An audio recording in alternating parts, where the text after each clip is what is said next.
Hi there, my name is Elizabeth. It is 1:20 a.m. on January 6th, 2023. It is a Friday.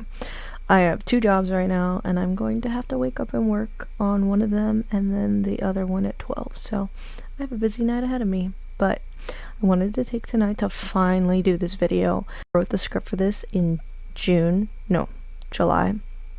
but then I started dating someone. So this video has been meant to come out before, but here we are now. I am almost 24. I'm 23 currently, so I've actually already graduated from college. Just to catch you up, I've already graduated from college. I had a job at a tech company for about a year. I quit said tech company in August of 2022, moving all of my stuff from Madison, Wisconsin all the way to New York City. I am now in a acting conservatory program, trying to make it as an actor. Now you're like, but you were working at a tech company. I went to an arts high school and then studied math in college because I thought I was going to quit acting. And then I did a 180 when I realized life is short. So yeah, that's who I am as a person. If I get around to it, I will start editing the videos from college and stuff and the 1 year I was at my tech company, but I don't know, some of it's depressing. Like, I was only there due to circumstances. It's not really what I wanted to be doing with my life. This video, after that long ass introduction, is about a manga I read when I was in middle school at said art school, about an art college to be exact. And I was planning on writing this video having gone through college and knowing that I was going to an arts conservatory and like kind of reliving those college days.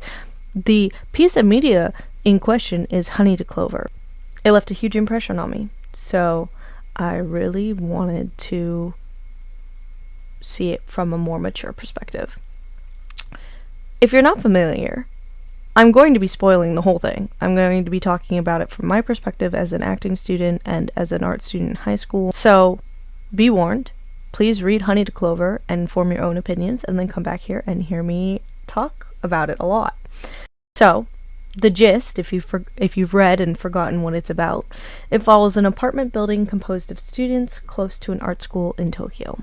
I'm going to give a breakdown of all the characters because these are the ones who left an impression on me. They're important. I think I got most of them, but I just wanted to give a gist because I'm going to be talking about them. So, there's Hagu-chan, an 18-year-old genius at sculpting who aspires to buy cute clothes way out of her budget. She's also the daughter of Hanamoto sensei's cousin. They are related. This will be interesting to talk about, knowing the ending. There's Morita-san, a 25 ? Yes, that is the correct age, year-old 7th year student, who keeps on missing his last class requirements, which makes him repeat a year in art school for now the 3rd year in a row. He's infamous for his shady jobs and the fact that he can fully function while asleep. My favorite scene is him cutting Takemoto's hair while trying to wake him up, that he had asked him to do, so because he kept on missing classes, and so that affects your grades and like your ability to graduate. So it is very important that he wakes up and goes to this class because it's preventing him from graduating. Within the first few chapters of the manga, he meets Hagu and instantly falls in love with her, but ends up showing his love in a mix of harassment and showering her with gifts, aka the shoes that she was staring at longingly in the shop window. Takemoto is a sophomore student. He's 19 years old and doesn't know what he wants to do with his life. So he got into an art school and just has yet to determine what his medium of choice is and what he's passionate about. He also likes Hagu and is harassed by Morita-san and serves as a narrator for the manga. So I used to think that he was like the main character of the manga, but truly that's fake. Ensembles exist, and I would say that this is very much an ensemble manga. You follow the characters and you're invested in where these people go. Mayama senpai is 22-year-old 4th year student who has a job at a design studio, and he's not interested in romance. So it seems, at least with Hagu. He hooks up with girls from different colleges and is in love with Rika-san, his superior. I mentioned Hasegawa, poor and obsessed with meat. I don't actually talk about him in this character analysis, but he is your favorite character. And you want to talk about him in the comments, I will happily engage. There's Yamada, a 4th year ceramics student nicknamed the Iron Woman. A bit violent, quick, and inspired, has trouble finding a job, loves to drink, and is in love with Mayama. She stays on as a post-grad, trying to avoid working at her family's liquor store, and is applying to more jobs. That is something I can relate to, and I will expand further. So, one of the things that I really liked about this manga, reading it, is this manga came out in June 2000, so it is 23 years old from the start, conception, and it spanned until July 2006. So this is at the beginning ages of like social media. Like YouTube came out around 2005, if I remember correctly.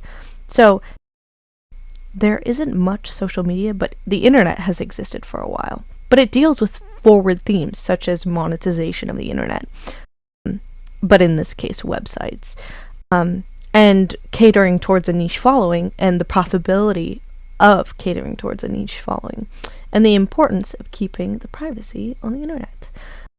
In this specific case, I'm referring to the fact that Morita-san is taking a bunch of pictures of Hagu because she reminds him of a korobokuru, and he has created a website and made money off of advertisements, and has this cult following around her, and taking pictures of her in these little like vignettes that he's created of her acting like an elf, essentially, a little nymph. One of the reasons that this work stood out to me was the mention of taking pauses in your scholarly career and finances. I myself in college took a gap quarter, I guess. I wanted to take a gap year because I was very burnt out. But I learned through a lot of failure that you just keep on going. In between my sophomore and junior year, I took a quarter off. This work normalized it and made it seem like it was okay to do that, and it wasn't the end of the world, and I did it, and I was fine. So, taking a pause in your scholarly career and struggling with finances. Many of the students struggle to make ends meet and eat a proper meal, and it reflects the poverty that many art students face in general. I had written this in July before I had actually known what it's like, and I can affirm that this is the reality I am living currently. I'm in New York. I make enough money to pay for my rent and a little bit of food, and I am poor and can't do much. And tuition for next year is a good question. I have no idea how I'm going to afford it. A lot of conversations I've been having with international students and just students in my school in general is, how are we going to afford the next year? How are we going to afford the current year? Good questions. I don't have an answer. We all work like insane hours and are trying to make it work, but the reality of the situation is harsh. Our game is very much being sustainable and being creative. So the resilience I'm seeing in these characters, I'm very much trying to take inspiration from, because I will have to use it in my own life. It isn't an easy job market, and the manga isn't afraid to show that life has real consequences. Romaya-kun comes and goes into school, has to take a pause because his father falls ill and he has to run the farm, and it happens twice or 3 times in the span of the series that he comes back and everyone's like, fresh vegetables, and then he has to leave. This is a real reality in art school. I know plenty of people in years ahead of me, and even in my year, who have had to leave because of finances, have had to leave because of family illnesses, or are sick themselves, and they have either left the program completely or taken a year off and are coming back the next year. There's a lot of chic mangas out there that are like high fashion, all these fashion students living in Tokyo, going to clubs, and this is a huge contrast to that. It offers an alternative to what art school is supposed to look like, instead of some high fashion chic thing where everyone has money and wears Vivienne Westwood, R.I.P., and goes to clubs in Tokyo. It focuses on kids that are coming from farms, the countryside, working on their art projects while yearning for a bit of meat. Most of the students work a job on top of going to school. I'm doing that currently. I never thought I would, but here I am. They spend time by the river, lighting fireworks and drinking beer, going on trips to hot springs, visiting the zoo, taking a boat ride, riding the Ferris wheel. In my own life experience, I am currently either working, going to Broadway shows or off-Broadway shows, hanging out with friends after work or after school, and going to clubs like once every 2 weeks. So I am living that glamorous lifestyle while also working minimum wage and being poor as shit. It's just who you know, what house parties are being thrown, what things you're willing to sacrifice. In my case, I am living in a dorm for affordable rent so I can be downtown, cut my travel expenses, don't eat out, eat very cheap food. It's balance. It's not a very healthy lifestyle. I wouldn't suggest this for anyone. I'm just doing it because I like to go fast and go hard, but this is a breath of fresh air. This manga is. It is a very different lifestyle. One of the things that I really, really look up to or find interesting is the contrast between Morita-san and Hagu. Both of them are geniuses in their own respect. Morita-san opens his own anime or animated studio. Essentially, it implies he's like working on an equivalent to Star Wars and like oh gosh, I'm culturally uncultured, but is it Luke Studios? I don't know. He's essentially working with Hollywood bigwigs and is owning his own animated studio and making a lot of money and wins an Oscar. And Hagu is considered this genius with sculpture and any art form she tries, and all of from a young age, because she wanted to sculpt as a form of like ownership and connection. I think she's first sculpted oh man, I'm confusing stories, but essentially she wanted to express her love with these art forms for the people around her who have connected with her. And it comes with all of these high expectations, all these people trying to push her to work with these huge maestros in Europe and in America, to go forward in her career, to be the best, the genius, the budding star. And she's dealing with these pressures and feeling anxious because she's being isolated, because she's on the news and people stay away because they don't want to interfere with her process, told to focus on her stories or studies, and gets made fun of, and invitations are revoked, which is a double-edged sword because all she wants is this human connection and to make this art with people and to find friends and to be loved. And her form of trying to connect with people is what's pushing the people away. And then, because of the special attention, she's dealing with artist burnout, which I have heavily related to as someone who has quit acting because it was a detriment to my academic career, and I thought that it would prevent me from moving forward in my life, which is actually now quite the opposite. It is the only path for me now because any other path is soulless to me. But I just really like pieces of work that talk about artist burnout. Even Kiki's Delivery Service, which I will be talking about eventually. If you don't know, I also have been featured on the Ghibli Studio podcast run by my friend Kendra Lee. If you like to hear our takes on Ghibli films, some episodes are out. It's actually not finished. Hopefully by the time I post this video it will be finished, so if you'd like to hear thoughts on that. But I will do a whole episode dedicated to me being an artist now in New York, what that movie means to me, especially on its focus on artist burnout. But this is another piece of media that has spoken true about artist burnout and how to rediscover that love, how to move forward, and not having this external pressure coming on you and marching at your own pace. And her finding solace in the fact that the expectations of her peers are not present in those closest to her, and that she can be herself. In contrast to Morita-san, who always disappears, like in just keeps on repeating, and his professors love him because he's talented, but he just keeps on missing and missing and missing, and causing everyone to be crazy. And then after he graduates, he re-enrolls, and everyone is like, oh, the professor is gonna die because he's gonna take forever. But he's successful in his own right. He's a genius, but also a procrastinator, and does things messily and quote unquote fails. And so it's lovely seeing these two genius characters being completely different from each other. And someone can be talented and have work ethic and still not fit the traditional formats of success, or deal with issues of burnout even though they are this genius, or have major injuries that set them back. Something that I really related with, and I think that is a huge issue that I am seeing with all of my friends, is this lack of purpose, of not really knowing what you want to do with your life. And when something doesn't meet your expectations, or losing your purpose, how do you rebuild your life?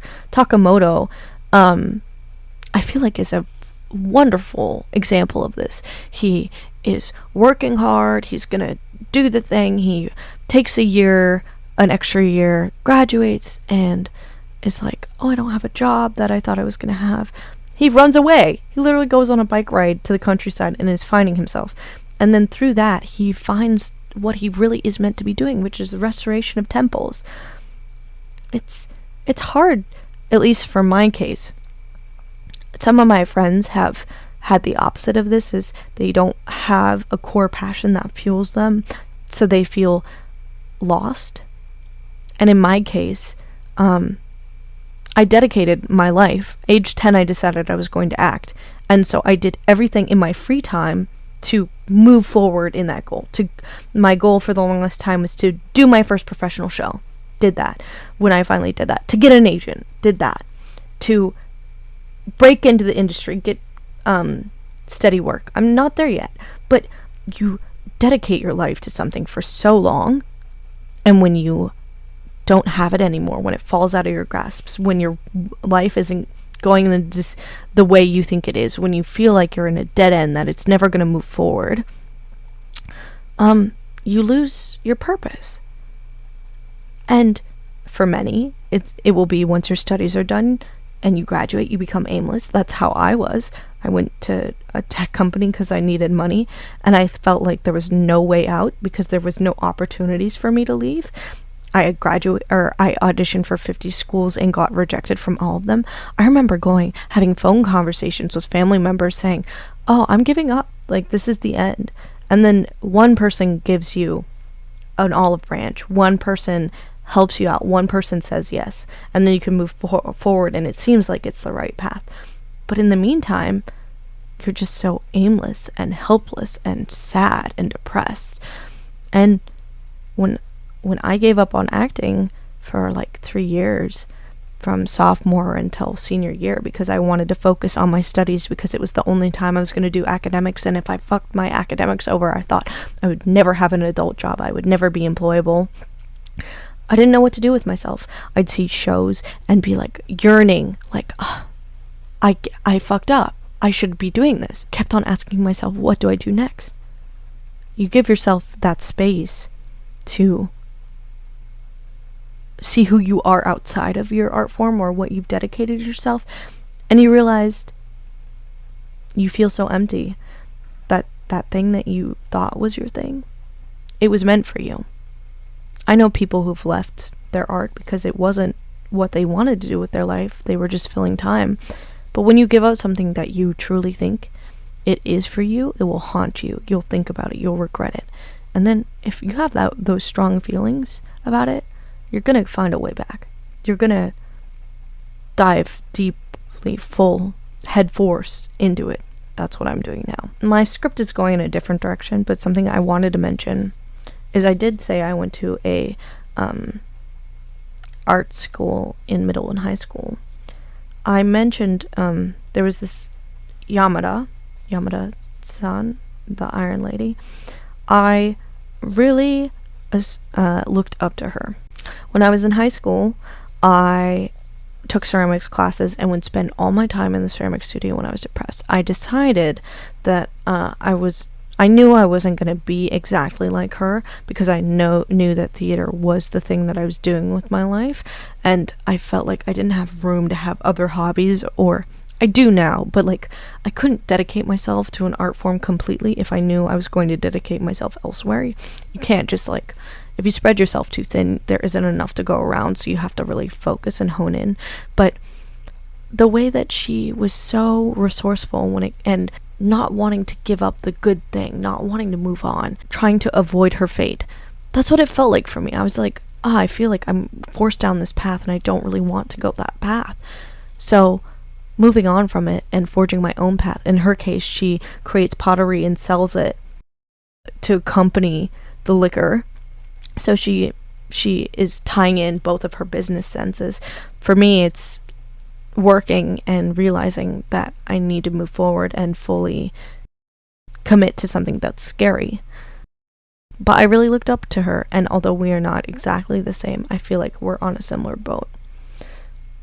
One of the other forward things that I really enjoyed about this manga, and which is, I think, characteristic in shoujo manga specifically, is it allows Hagu-chan to be fully feminine. She makes clothes for dolls, and for Takemoto, he agrees to making, model buildings for her.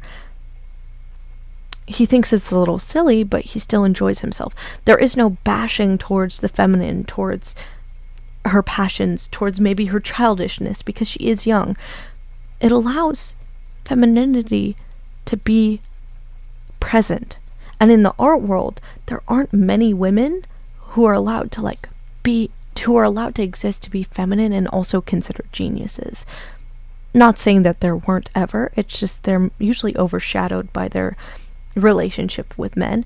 And I really, really, really liked that Hagu-chan was allowed to be feminine and childish and also still be considered this genius. And it's actually because of her childishness and her femininity that allows her to take space, to take time for herself, to actually nurture herself instead of being pushed and pushed and pushed, because it is in direct contrast to what everyone wants from her.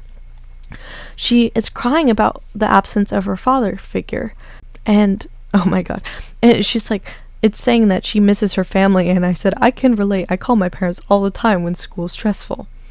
But when being sort of burned out, her family, her sensei, her father figure, which, warning, they end up dating at the end, so not really her father figure, just like her support system. When she's burnt out, he serves as her inspiration. So it's really interesting how the whole love triangle between Morita-san, Takemoto, and Sensei, this love triangle, no, it's not even, you don't even know Sensei is really in love with her. It's mostly framed as Takemoto and Morita-san, and I really was going to write this video about how I thought neither of them were good for each other, honestly. Like, Takemoto was not willing to give everything up, truly, and Morita-san had a lot of money, but she felt like she would hinder his genius. So neither of them were really good for her, although both of them loved her. Like, not that they weren't good for her development in the manga, but none of them were good for her romantically in the long term. And because she has an accident and needs to be taken care of full time, it is only Sensei who is willing to make that sacrifice and be okay with it, and that's why she ends up with him. It always confused me as a younger person why how bittersweet it was that no one's love was requited, but I think everything is, like, from a mature perspective, realistic. Like, yeah, you want the main characters to be together, but like, it's not good for each other. They need to do what's fulfilling for them, and I think that they would be unfulfilled. I know from personal experience, I broke up with my partner the day that I moved to New York. I wanted to be with them, and I think that if I met them earlier, I may not have had the courage to leave my life and leave comfort and leave the dynamic I was in if it had happened earlier. it happened later, so I had already knew I was going to New York and found love anyways, and had to give it up. And it's sad because when you think, oh, you found the person, or you found a person that works well with you, finally understands you, and you have to leave, you feel bittersweet, and you realize that sometimes there are good people, but it's just the wrong time.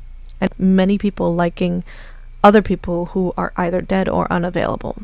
Mayami tries to protect Yamada from the guy who works at the same, I guess, as the firm of Rika. And you think that maybe Mayami and Rika end up together because they are abroad together. But you worry about Yamada because she's going to be alone, because she's this headstrong girl, independent girl, and I look up to her because I also feel on the outskirts sometime and not considered like a romantic interest, but someone does take interest in her. And my Ami is selfishly trying to prevent that relationship from happening, but I think it does bloom, if I remember correctly. I understand this unrequited love. It's realistic. I thought it was so bittersweet, but it's so real, and that's why I like this manga. In my own life, I liked someone who had a girlfriend, and I kept it to myself because I didn't want to be a nuisance or ruin a friendship. And this person I deeply, deeply loved and thought they were the right person for me, thought they were the one. We were in a similar industry. We had so much deep level of friendship, and I just had to let it go because he was dating someone. When he wasn't dating someone, we had sparks of romance, but we lived in completely different states. And then he started dating someone else. I dated other people. I've dated more people. And you realize that even though you think that that person is for you, that you're in it, that you're loyal, that you're gonna be this with this person, that they are your person, when you step back from it, you realize that if they were meant for you, they would have stayed in your life. They would have made it happen. They would have done long distance, etc., etc. I look back and I had such strong feelings towards this person, and now I know that they're not the right person for me. I know that they prioritizing other things, that they couldn't support me in the way that I needed to be supported because they probably were struggling to even support themselves. So I can feel that unrequited love. I can feel, I see and recognize the could have beens, but your lines are just parallel, or they cross once, intersect, and are never meant to run into each other again. It's not cosine or sine. It's once, one point of an interaction, one intersection, and then it's over. When I was younger, I had a sense of arrogance of how could someone ever give up and not want to be on the world stage and not want to be recognized. Hagu was avoiding her fate. How could she not go for it? How could she aspire for a slower life? But now I realize that recognition isn't the key to happiness. Consistent work, consistent inspiration, consistent immersion, consistent resources, that can create a long and luscious career. A slower life is more sustainable than going fast and burning out. Not in my acting career, but in my life, I've burnt out many times, and it's all because of the fast pace. I yearn for that slow life. If there was a way to make it work where I could have a slow pace of life, make enough money to have a home and do my art, have all the time in the world to do my art, I would go that path. I don't need the recognition of others, although it would be nice. But when I was younger, that was what I thought was necessary.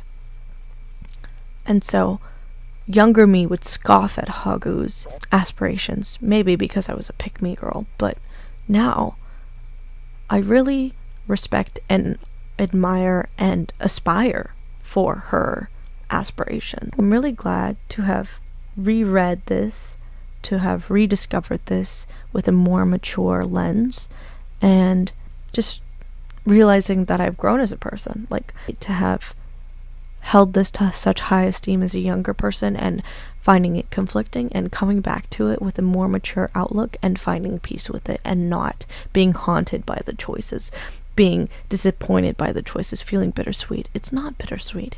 It's lovely. It's realistic. It's life. So I'm glad that I didn't get it then, and it influenced my life, and that I'm able to get it now. So give me your thoughts. I will be making more videos, but I'm hoping no one sees them. So enjoy and have a good rest of your night. Bye.